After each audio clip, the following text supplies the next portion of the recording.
యతో ధర్మస్థతో జయ. Jitendra legal world ఛానల్కి స్వాగతం, సుస్వాగతం. మరి ఈరోజు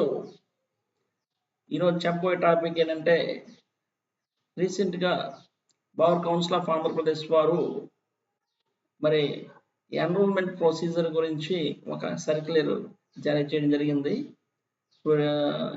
ఈ సర్క్యులర్ ఉద్దేశం ఏంటంటే, రీసెంట్గా ఎన్రోల్మెంట్ మరి ఫీ అనేది తగ్గనుంది.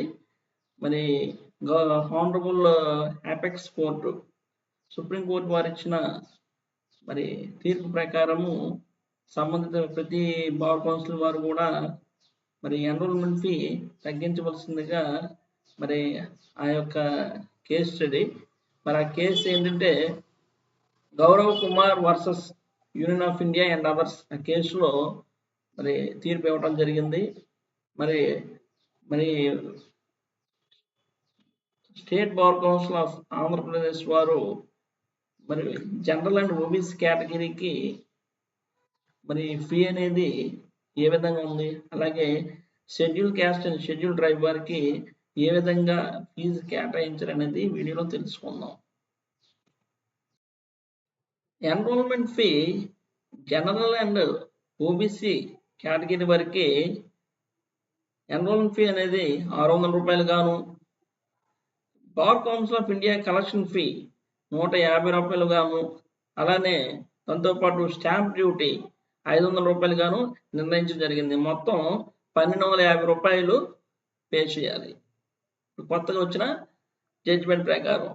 అలాగే ఎస్సీ అండ్ ఎస్టీ కేటగిరీ వారికి ఎన్రోల్మెంట్ ఫీ 100 రూపాయలు గాను, బీసీఐ అంటే bar council of India collection fee 150 రూపాయలు గాను, స్టాంప్ డ్యూటీ 500 రూపాయలుగా ఉంది. మొత్తం కలిపి 625 రూపాయలుగా నిర్ణయించడం జరిగింది.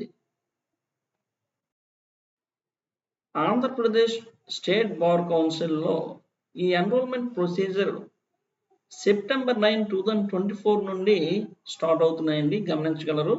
మరి దీనికి సంబంధించిన పీడిఎఫ్స్ అంటే circular, enrolment application, enrolment instructions ఇవన్నీ కూడా పీడిఎఫ్లో మీకు ఈ వీడియో డిస్క్రిప్షన్లో ప్రొవైడ్ చేయడం జరుగుతుంది. ఇంకా ఏమైనా దీని గురించి ఏమైనా డౌట్ ఉన్నా కూడా మీరు ఆ లింక్ క్లిక్ చేసి మీరు వివరాలన్నీ తెలుసుకోవచ్చు. ఈ వివరాలన్నీ కూడా సంబంధిత బార్ కౌన్సిల్ వారు మరి పీడిఎఫ్లో లింక్స్ ప్రొవైడ్ చేయడం జరిగింది. థ్యాంక్ యూ, నమస్తే. Gaurav Kumar versus union of India and others ఈ కేసు వివరాలు కావాలంటే మీరు ఈ వీడియో డిస్క్రిప్షన్లో ఈ లింక్ కూడా ప్రొవైడ్ చేయడం జరుగుతుంది. మీరు ఆ లింక్ క్లిక్ చేసి ఈ కేస్ స్టడీ మీరు చూడగలరు.